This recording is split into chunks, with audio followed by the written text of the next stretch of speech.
So thanks everybody for attending. This is session 2 of Different by Design, which is our educational webinar series for neurodiverse founders, students, and professionals. This session is going to be focused on productivity and executive function for neurodiverse minds. So we're going to have kind of a roundtable discussion about productivity strategies with neurodiverse professionals in mind. Go on here. So just to introduce the series, Different by Design, as I said, is an educational series. This is kind of a community building space where neurodiverse people can come together to learn and grow. So the goal of this is to come together as a community to grow with professional and personal development and learn how to turn your differences into strengths. I'm your host. My name is Salem Shepard. I'm the founder of Mountaineer Creative Studio. I am the host of Different by Design. I'm an entrepreneur, engineer, and artist from Dayton, Ohio. Joining us as a guest on today's segment, we have William Foster again, CEO of Quantum Foam Studios. And we have Laura Anthony joining us as well. Laura, would you like to do a quick introduction? Sure. As Salem said, I'm Laura, and I am a disability lawyer and a leader of a neurodiverse team. I manage a team of 40 professionals over 10 states. Some of them have autism, some of them have ADHD, some of them have cochlear implants, all kinds of differences. And I'm also a person who's navigated the world of neurodiversity for longer than that term is there because I grew up with a parent with a traumatic brain injury. So I learned very quickly that the world isn't always built for differently wired brains. Thanks, Laura. And thank you so much for joining us. I really look forward to getting your input on the discussion. And the other guest is you, the viewer. This is meant to be a open discussion roundtable. So anyone who's in attendance, you're more than welcome to chime in on any of the topics that we're going to discuss. I want to talk about our values that we have for this series. So number one is community engagement. Everybody's voice is welcome. This is a safe space for growth and collaboration, not a place for judgment. This is a educational series where you can go at your own pace. We all know growth can be painful, sharing can be difficult.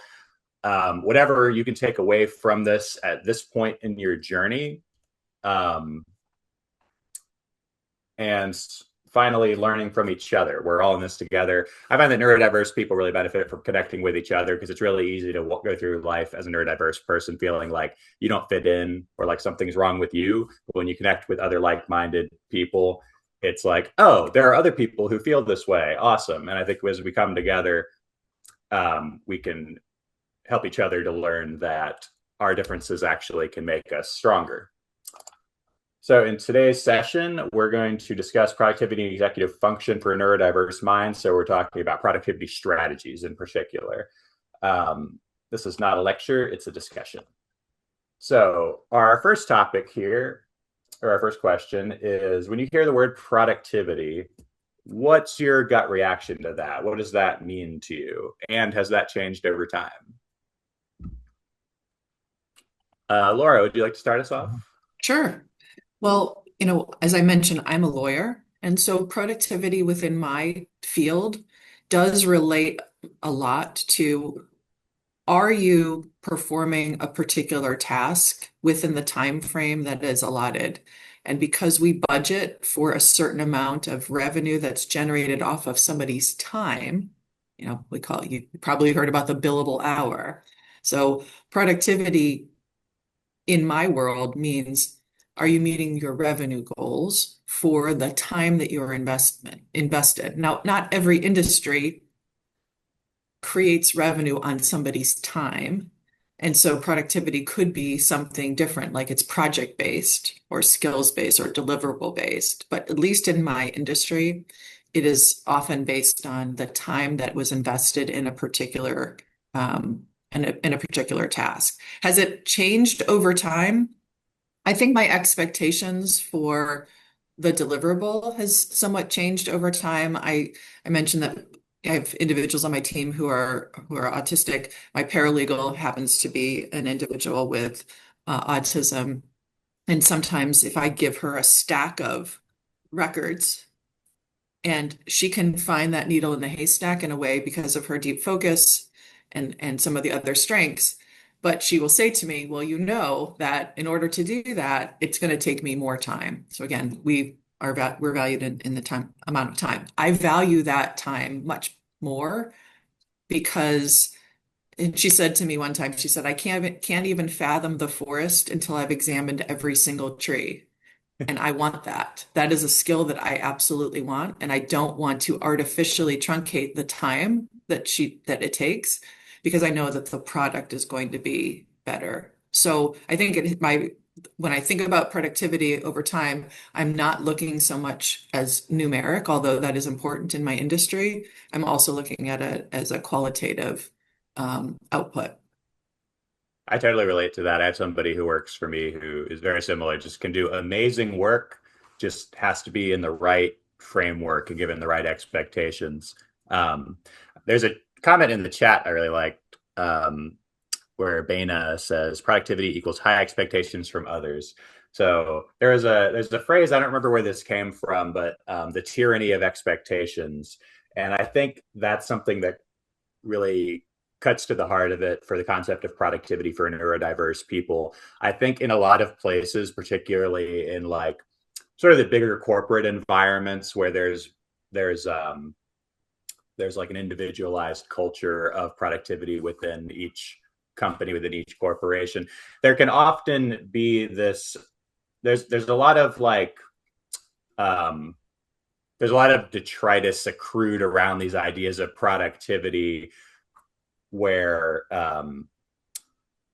it becomes less about are you accomplishing something and more about like are you looking busy. Like if anyone's seen the movie Office Space, there's a whole conversation that the main character has with a business consultant where he's describing how every morning he comes in and just kind of stares at his desk for a while and makes it look like he's working, and um, responsibility for that is distributed among like 8 different people he has to report to. So there's ultimately not a lot of incentive structure coming back around to do anything other than look busy. And I feel like in a lot of companies and a lot of businesses, they create a scenario where it's more important to be busy all the time than actually be accomplishing something. So if you're a neurodiverse person who, has more trouble navigating those types of like social expectations, it can be really confusing and frustrating trying to navigate the world when there is, in fact, in many cases, a disconnect between actual outcomes and the concept of productivity. Like in, there's kind of a stereotype of working in offices where you don't really have enough to do, so your job just becomes to look busy, so you're not given more work to do. And if you try to call that out to the boss, like I've heard anecdotes from people where they're like, yeah, nobody in my office actually has that much to do, so I went to the boss and was like, hey, we're not all actually that busy. And then everyone um, reacts negatively to that person because they're tattling and making everyone end up having to do a lot more work. Will, do you have any thoughts to chime in on this topic? Yeah, I agree with everything Laura mentioned. If we're defining productivity with kind of a result that has to be accomplished in a certain amount of time, with an economic development lens and running, multiple small businesses, it's on your mind constantly. You really can't avoid it, right? It's just the world we're in. But your question was, what was my kind of gut reaction to that word? And there's the actual definition, but then there's like, what do I feel as a through the autistic neurodivergent lens, what do I feel or what have I felt over the years when I've heard that word? And it actually has less to do with my own productivity and the expectations of others around my productivity. And if we're getting literal here, if I'm human capital in a system moving forward and I'm a tool and I'm a tool that knows how to be used in a certain way, but they're expecting me to get to result their way, those types of scenarios frustrate me actually, especially if I see a more efficient Mm-hmm. way to get there. I don't even really want to engage unless I happen to work for you or have to be doing that. I also just avoid spaces like that the more I can over the years. And so it's usually around the misalignment with applying the goals and expectations around productivity. And then we're kind of talking about another issue as well. There's multiple issues within here. Sam, you had mentioned this, looking busy issue. That can go up to management and leadership. And usually, if you have leadership that just wants people to look busier, then they don't really have any other way to empower their people, right? They only have a few ways to move them forward and motivate them. And one of them is just look busier, right? So Mm. that's poor management. But the person in that system might not know that's poor management. They might think it's toxic and all of that, but it's not even effective, right? It's not even effective at the end of the day either if you're not empowering your people to work towards something. So yeah, those are my thoughts, but it comes around the expectations of others, and kind of like Laura said, working with people where they're at on a task. Mm. But yeah, those are my Thank thoughts. you.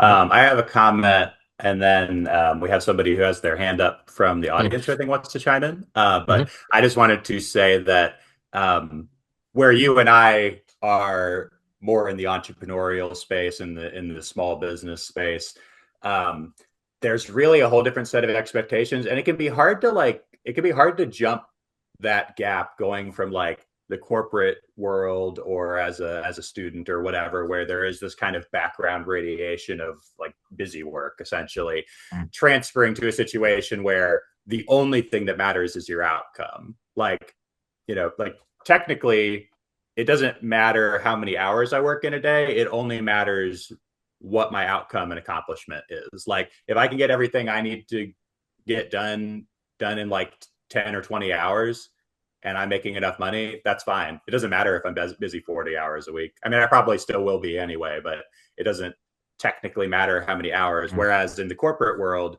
you really got to check off that box of like a certain number of hours because that's what you were hired to do.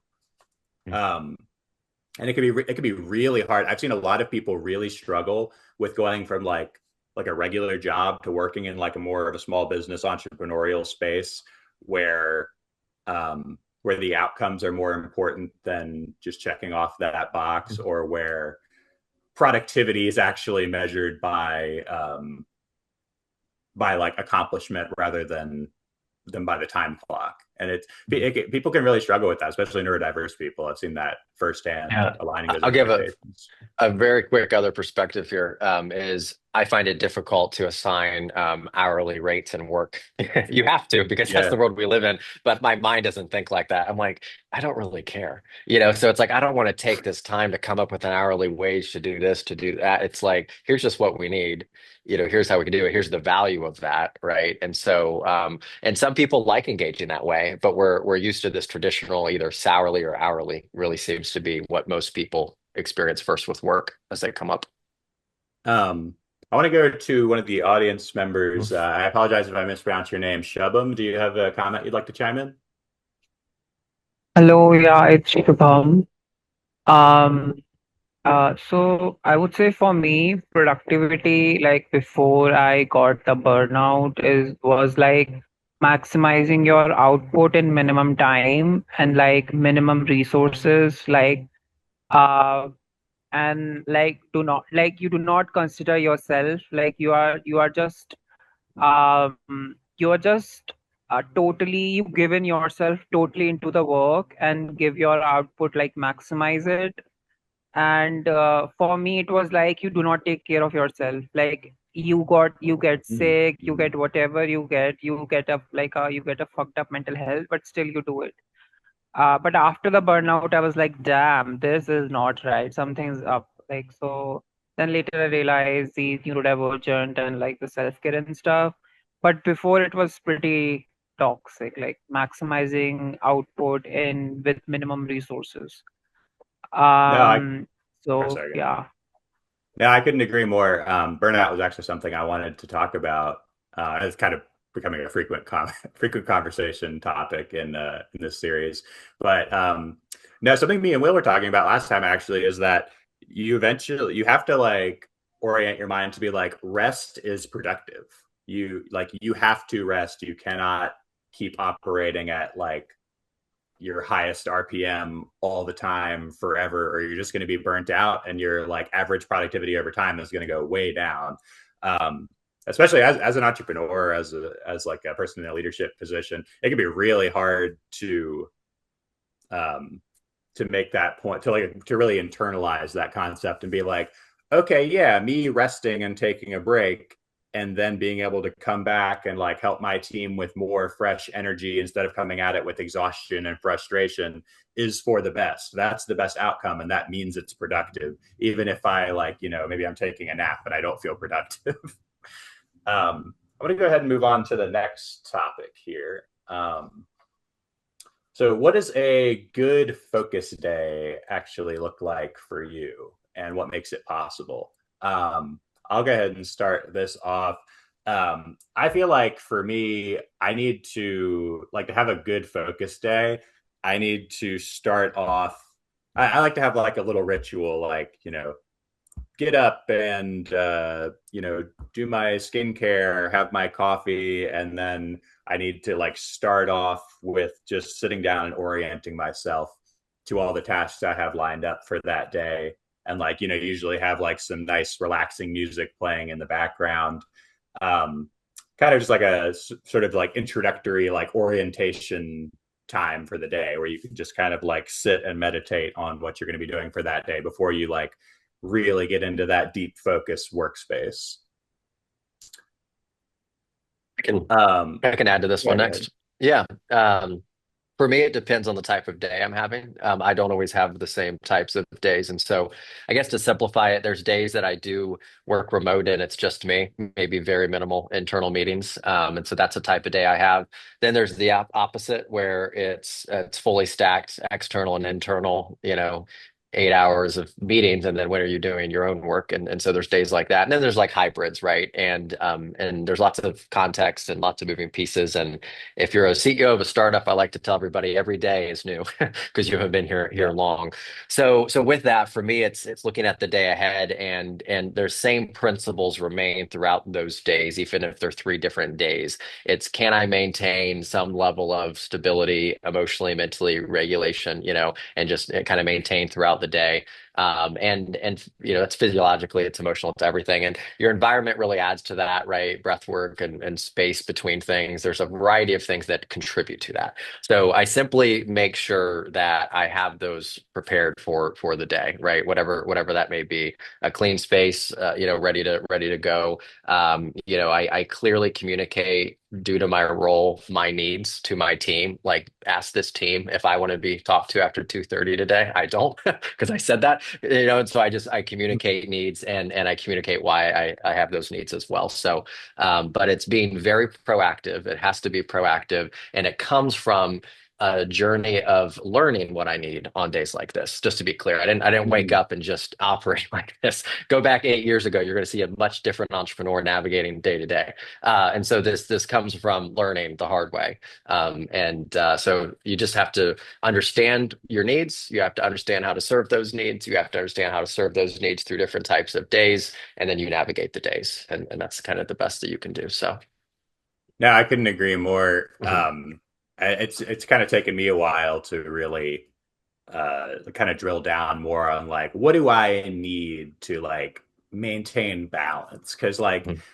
you can just force yourself to just grind and grind and grind and eventually be burnt out. But the maintaining peak productivity over time, to me, means doing the things around the work that allow me to have that really high quality work consistently. Like, so for me, that's like, I need to get exercise, I need to eat well, I need to sleep well. So it's really like it's almost like the most important things to do good work is the things you're doing when you're not working. Mhm. Laura, did Agreed. you have any thoughts? My thought is, building on what Will mentioned about that transparency and sharing what you need. When I speak, I do training and I do corporate training and I speak to leaders. And regardless of whether I'm speaking to leaders in a global brand or a local school, the response is usually the same. The leaders kind of want to do better. They just don't know how. And what Will said is really relevant to that, is that if they create an environment in which that transparency is something that is accepted and something that is encouraged, there can be some discussion about what a good focus day would look like for them. And the reason that I'm mentioning it in this context is what you've said, Salem, what Will has said. puts the burden on the individual to advocate for what they Mm, might need in the work environment. And my message is to leaders that the burden falls on them mm, to create spaces and provide the flexibility that people need to have those good focus days. And the reality is that good focus day may look very different depending on different people within your team. We have a collaborative working space downstairs in my office where a good focus day for you would look like something akin to something you might find in a coffee shop where there's people milling around, and that does help you. That for me would be chaotic. But for some people, that helps them focus more. We also have spaces within the work environment, individual offices where you can go and have that good focus day. But the reality is for leaders is one size fits one. And when there is that ability to have a conversation about what you might need in a focus day meeting, it could be that my best times to focus is later in the afternoon. So I'm going to do my best deep thought, and in the morning is maybe when I'm going to take those back-to-back calls. Or a mm. leader who's planning an agenda for a retreat or some other things, and not scheduling those back-to-back meetings because sometimes people need to be able to decompress or to process things external to the meeting. So I just would encourage people that if you're leading a team or managing others, or you have a good relationship with your leaders in your workplace, to see if you can have a candid conversation about focus. Because the reality is for neurodivergence, it's not often about focus, it's often about how do you filter. And that ability to filter whatever environmental distraction, whatever emotional distraction, whatever sensory distraction you have, is that's the internal thing. But the external is what the leaders can help in minimizing the external distractions, and the things that you need to spend your emotional energy on filtering, and just to the last point, be productive in however that's defined. No, you make a really good point. You bring up a really interesting topic.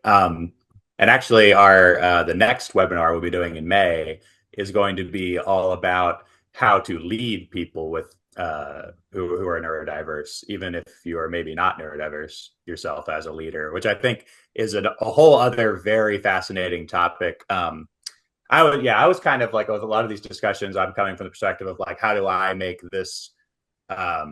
create a good environment for myself and my needs?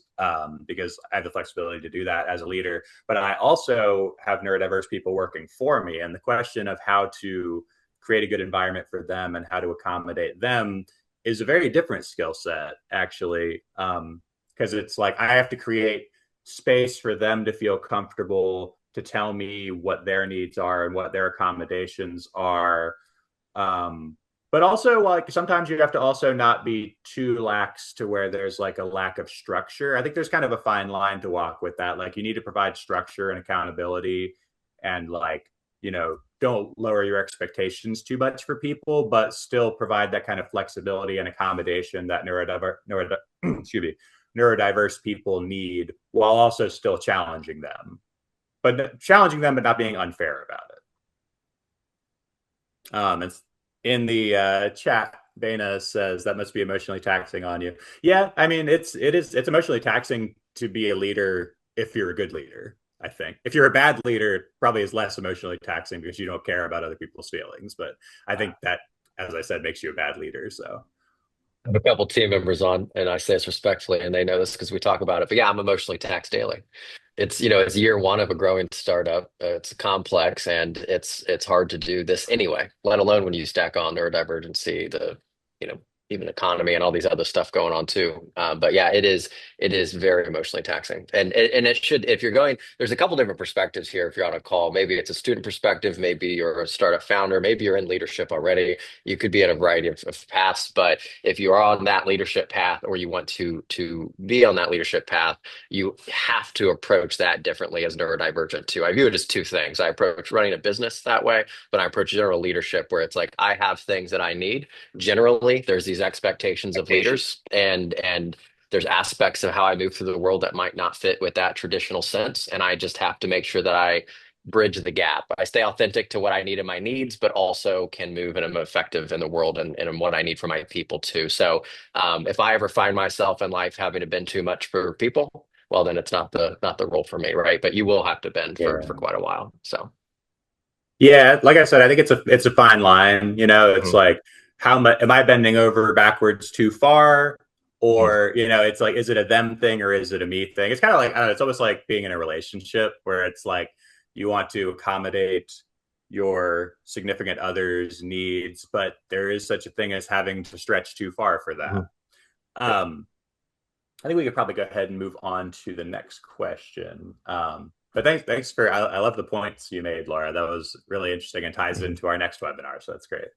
Um, so question 3, how do you manage tasks that feel urgent but aren't interesting? This is a big thing for me because I am really driven by like some things that I can have like passion and enthusiasm for. Obviously I can work on stuff that's not interesting, but like I'm gonna have such a higher level of output and be so much more engaged mentally if the thing I'm working on is interesting to me. But um, I'm going to take a page from one of my team members who really likes to dress up uninteresting tasks with sort of like an external injection of whimsy. She's really into RPGs, role playing games.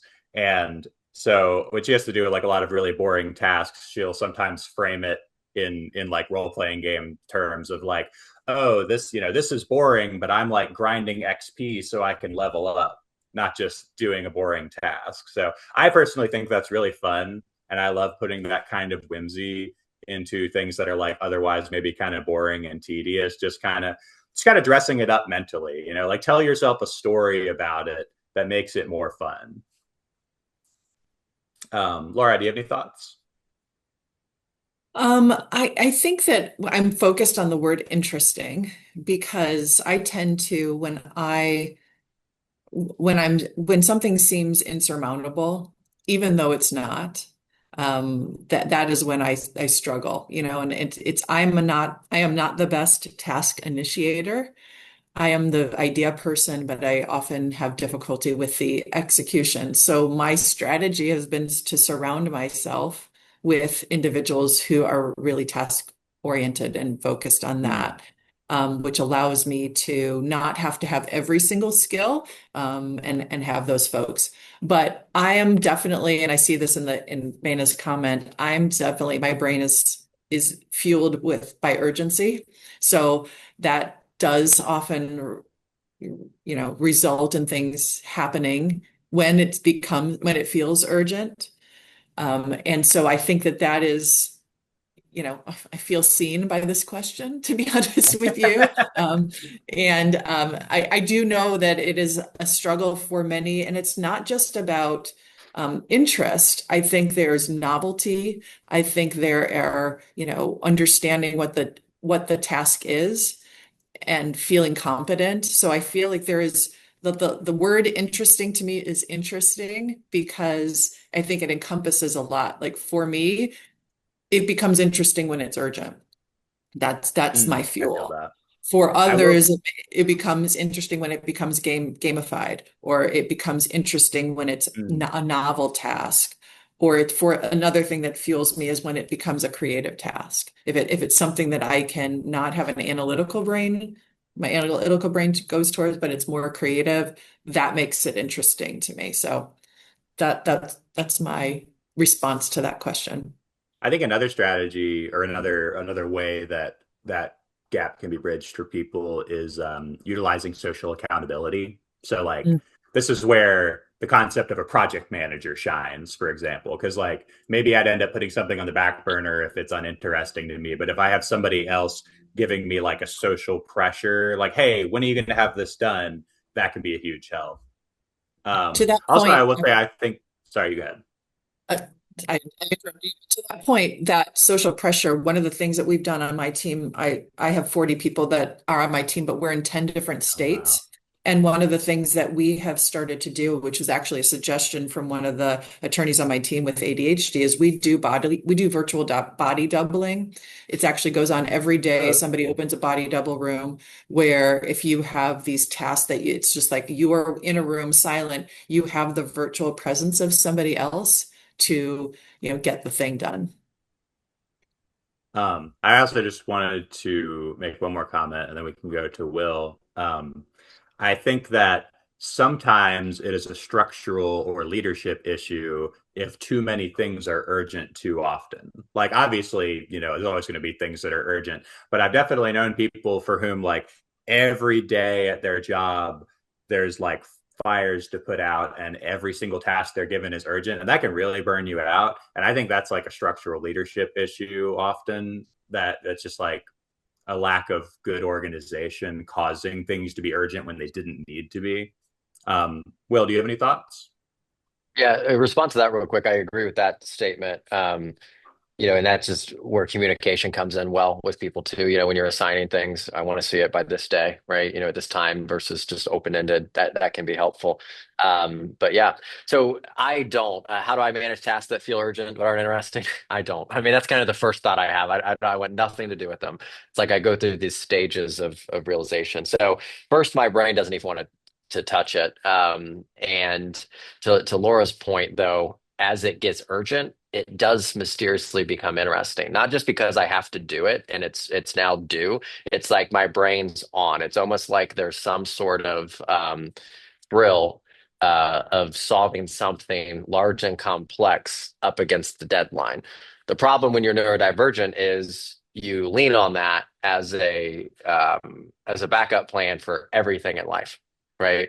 So it's why I get a lot done. It's why I haven't been knocked down too hard yet, but there's also a toll that comes with that as well. So it's like recognizing the behavior and then going, okay, sometimes you just have to get ahead of things too. And so when I go to that side of it, that's where like the CEO mind has to come in. It just has to come in, right? You have to go, you know, you are neurodivergent. This is uncomfortable. We don't need to analyze why it's uncomfortable. We know why. Nervous system, we got it. We've already figured all this out. At the end of the day, you just need to do it. So that's a little higher level talk. It can be a little harsher to maybe early career. And so it's definitely, you don't want to just ever do the pull it through for people. But after you get through a third phase and after you're just like, this is who I am, I recognize this is who I am, there's times that the world is simply the world. Okay. And and Yeah. and the world's not going to change. Nothing's going to change and no one's coming to save you. And so it is giving yourself empathy and just making sure you have good systems to stay on top of this stuff. So Yeah. I totally agree with what you said, but mhm. I will say that I think to a lot of neurodiverse people, being able to communicate ideas like that can be very emotionally difficult. A lot of neurodiverse people struggle with like self-worth issues or like tell it, and like sometimes you do just have to like give people hard truths, but it just in my experience, there is the way you communicate ideas like that could be very important because there could be a lot of like emotional stuff and self-worth issues tied up with stuff. Mhm. But a lot of people, I think there's, I think Laura would know this terminology better than me, but there's a concept called rejection sensitive dysphoria or RSD that a lot of neurodiverse people like really can just the idea that being like rejected or judged can just like really be terribly emotionally harmful. um so like being told just do X or just like you need to just do it, you need to just focus, you need to just etc. Is like something they've been told their whole lives, and just like is could be like really Let emotionally hurtful to them in a way yeah, that harms their productivity. let me provide clarity just for the record too. That is an application that was only to be used in specific instances, right? Oh CEO yeah, yeah. level leadership. Yeah, just for the record. So yeah, we're on the same page. There's no world where that needs to be applied. And even up to that point of just do it, there's still, you're making sure the person's there because the RSD is something I deal with too. So it's not like I Yeah. don't deal with that, but it also goes over to, there's tools out there, whether it's rejection, whether it's urgency, whether it's the physical um, hell of being overstimulated that no one around you understands. There's practices that transcend neurodivergency, meditation, reflection, breath work, things like that help throughout the day, and I found that has helped me in moments of urgency. So you are correct. that it is difficult when you have people who are maybe new to these emotions navigating to it's delicate to coach because you don't want them to feel that rejection. But there are some people where I see them and then they're in this very overstimulated place and it can be difficult to kind of move with them out of that. So definitely empathize with everything you said though. So Yeah. Yeah, I think we're on the same page. mhm. Wasn't trying to imply that you were being insensitive. I just thought it was an interesting point to make. Um, uh, I wanted to talk briefly about something Laura mentioned, which was the idea of surrounding yourself with people who like have different strengths than you do. I think that's absolutely essential when you have neurodiverse people, or even like if you have like a whole neurodiverse team, like I have. I think over time with my team, we have really found that it's like we kind of have this. So it's me and two other people, and we kind of have this trifecta where we each have like our strengths and our weaknesses that perfectly complement each other in like a triangle. I'm gonna make a call back to what I was talking earlier about dressing things up in like role playing games terms because I'm a big nerd, so I'm gonna do that. But it's kind of like the concept of party roles in role playing games. So you have like in a role playing game, you might have like a tank who can soak up a lot of damage, a DPS who can deal a lot of damage, and then you have a healer who can support the other two, and everyone's kind of relying on each other. If you're missing any one of those party members, then you can't do it. You won't be able to beat the boss or what have you. So that's definitely something that I see very strongly in like with neurodiverse people because they tend to like have big strengths and big weaknesses as opposed to like a neurotypical person might be kind of more balanced on the whole. Does anybody have any So last comments on that before? I I do actually. I look in life, I either look very good at something or I look very bad at something. There's really no in between. I mean, there's in between, but like I'm generalizing, but like there are people who could call out things that they wonder how I get through a day. I'm dead serious. And then over here it's like how did he even pull that off? Right type of thing. And there's no in between Yeah. sometimes for people, and that's just how it is. So I feel that I tend to excel at a lot of like the main things that I do. Like I think of myself as a very mm. capable person, but there's like a very small number of things that I'm like catastrophically bad at. The thing that always gets me made fun of by my friends is that I cannot like tie or untie or untangle knots to save my life. Like if like I have a piece of jewelry that's tangled or like we were going like tubing on the river at one point. We're like tying the tubes together with ropes. I will just end up all tangled up and just like I just can't do it. My brain it just doesn't work with my brain for some reason. And I think I accept people making fun of me for it because I'm usually really good at most things, but then there's like a few things like that where I'm just like I don't get it. I'm washing my hands of this. Let's go ahead and move on to the next question because we want to get through everything. So, what have you tried that the productivity world swears by that did not work for you? I'm going to go to Will. So this one would be think about this one. It would be like when you go into an environment, a workplace, or a new project or task, whatever, and you're given like certain tools and processes and things that are really important to that job, but you're given no context or application or Mm. anything. And that could be broken down into poor training, but sometimes there's still a training system that exists, right? And something that I experience often that and being neurodivergent is sounding like you have an ego a lot of the time. And sometimes we do, but then sometimes we just talk and it sounds like we do. And so when I say things like, I can usually teach myself something better than someone else can, that doesn't mean I don't need a specialist. I just need a specialist sitting right here. And I'm going to tell them what I need so I can extract knowledge because they have, and so with that, it is getting people to either have the patience to teach me something the way I need it to be taught, right? Around these tools specifically, right? The context, or that's not happening at all. But I would say that doesn't typically work, and so that means I either have to build the tools on my own or discover the tools on my own and find my own context. We have found, and I say we for anyone that's neurodivergent experience this. We have found that sometimes it is easier to just do it on our own, right?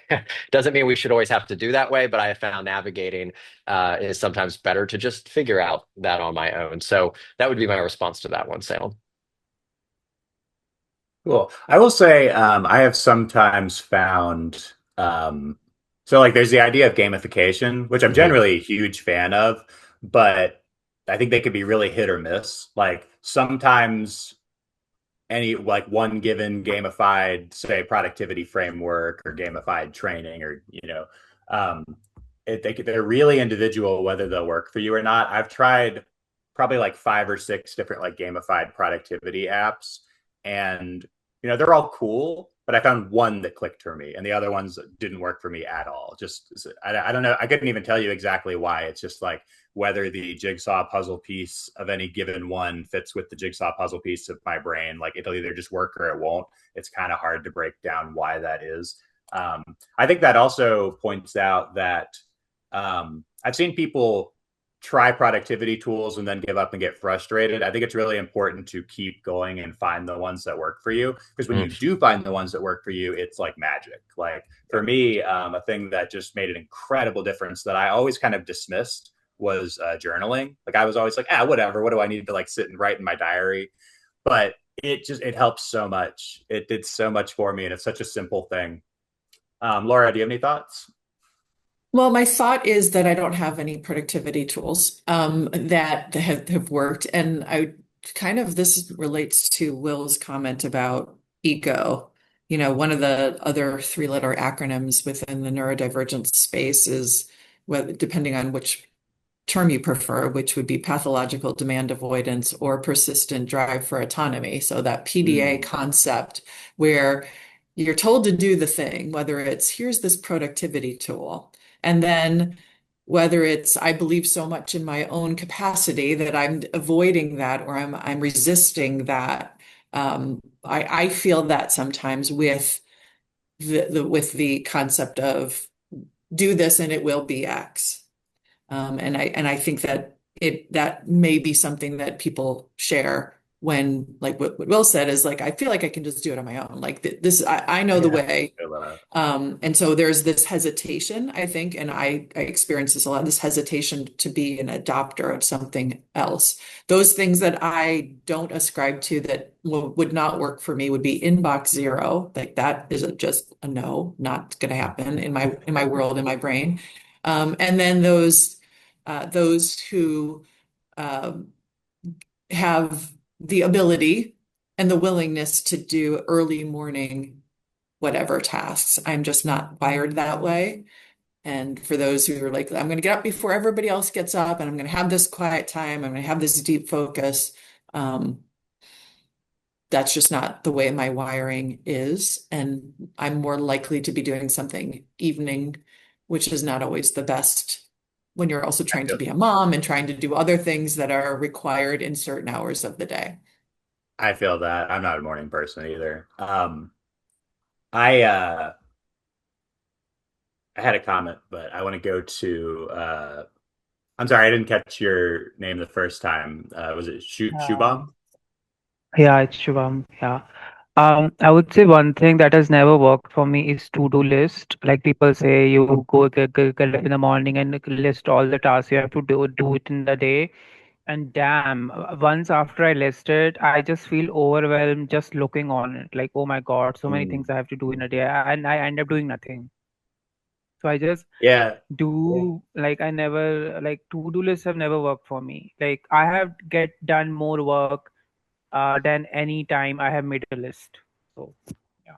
I feel that. Yeah, it's like I was saying, I think it's very individualized. Like productivity tools are very much not a one size fits all. Like it's any given strategy is only going to work for a certain percentage of people. Dana commented in the chat here that they are a visual learner and work better on the job than sitting in a large lecture room.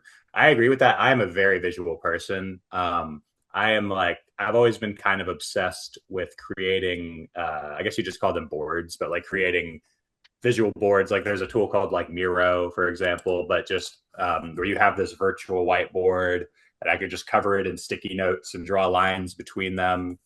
Um, there's a whole bunch of tools like that. I've always been trying to find like the perfect one. I kind of want to create my own virtual whiteboard app because I've never been that happy with one, but I just really need to see everything visually laid out like that. Actually, I wanted to comment as well. I've often struggled with, I feel like it's easy to like always be in perpetual pursuit of this perfect tool, this perfect productivity framework that will like finally make things easy for you. And sometimes I'll like try stuff out and I'll just end up telling myself, you know what? I'm trying to avoid putting in the hard work. Like there's no way to make this easy. Maybe this is just going to be hard. Because I feel like sometimes the greatest, I mean, this probably isn't helpful for a lot of people, but this ends up what ended up kind of working for me internally, is that the best productivity tool is just willpower. And you just kind of have to find ways to balance that. Like maybe you just have to work really hard at something in a way that's uncomfortable for a while, and then just give yourself enough rest to make up for it. I'm going to go ahead and move on to the next topic then, unless anyone has any thoughts on that. I wanted to just say something real quick before Yeah, you please move on. do. Okay, cool. So something I found for me for my productivity that took me from 0 to pretty functional every day is I started doing the tasks that I had to do in order to meet an emotional need that I have. So I started doing things like, I don't know, projects, writing, dishes, like everything, all those daily tasks to fulfill an emotional need, and to kind of step up and be the person for me that was like meeting those needs and being okay, like getting those needs met. And it started giving me a sense of accomplishment, and it started giving me a sense of fulfillment because it's tied to like this very real like emotional need that the task has behind it. No, that's a really great point, actually. I feel like doing those kinds of steps to balance these sort of like emotional underpinnings is can be really, really important. And I've heard some of my team members talk about, you know, like, oh, you sit down to do something. Why can't I start this task? And taking the time to sort of meditate on and unwrap, like, what's going on in my like emotions or my subconscious or my environment that's preventing me from putting the focus into this thing that I want to do. One of my team members always talks about going down a checklist when she's struggling with something, being like, do I need to go to the bathroom? Am I hungry? Am I thirsty? Did I get enough sleep? Do I need to move around? Am I anxious about something?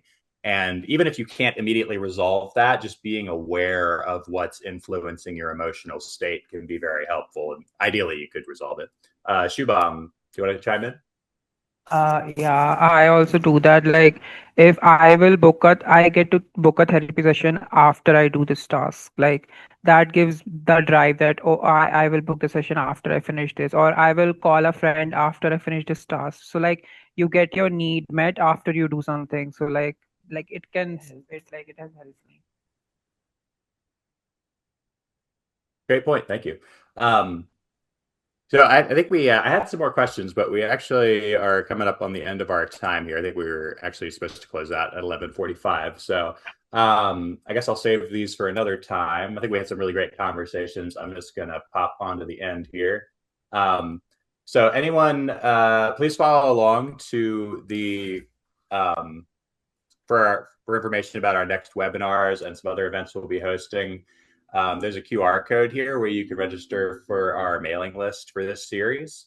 And feel free to follow me on LinkedIn. That's probably the best place to get updates about the events that we're doing. So thanks everybody for attending. I really appreciate Will and Laura coming on as guests. I loved having your input to the discussion. I think we had some really great conversations, and I hope everyone has some good takeaways from that on things that they can do personally to achieve better balance and productivity and focus. Also, I want to mention for anyone in the Dayton area, we are going to have another event series related to this that we're going to be doing called Different Minds, which is an in-person neurodiversity community meetup where we can just kind of get together and have like a round table about what did we struggle with that week? What strategies are we using? and just kind of have like a, venting and growing session together. So that's going to be May 8th. We're still waiting to confirm the location, but it's going to be Friday, May 8th at 4 p.m. So follow my LinkedIn page or our mailing list to get more information about that. And then I just wanted to give Will or Laura or anybody else a chance to make any last comments, or to, feel free to mention any events or other items that you'd like to promote that you're doing on your end. I'll be very brief. Nothing to promote. Just thank you for being here. And if you found this valuable, that's wonderful. If you deal with or navigate some of the challenges and opportunities that we discussed, I would say my overarching advice is to really understand what those needs are that you have and how to serve those needs. If you really had to simplify it, really understand those needs and those triggers, and how you could support yourself. Once you understand that, then you can help navigate through the world a little bit better. But you always need a kind of a concise starting point to start with, and understanding yourself first goes a long way. So thank you, Salem. Absolutely. Yep. Laura, any last thoughts? I just wanted to thank you for the opportunity to share insights. If those of you who are attending or watching the recording after would be interested in additional insights for those who lead neurodiverse teams, you are welcome to also follow me on LinkedIn. It's Laura G. Anthony, or I have a website that is lauraganthony.com. Yeah, Laura's somebody I've really enjoyed connecting with, who has a tremendous amount of insight into this subject matter. So highly encourage everyone to check her out as well. Also, I just wanted to thank everybody who joined in the audience. We're starting to get like a nice little following going for this series, and I can't wait to see where it goes in the future. So thanks, everybody, and that will conclude today's session.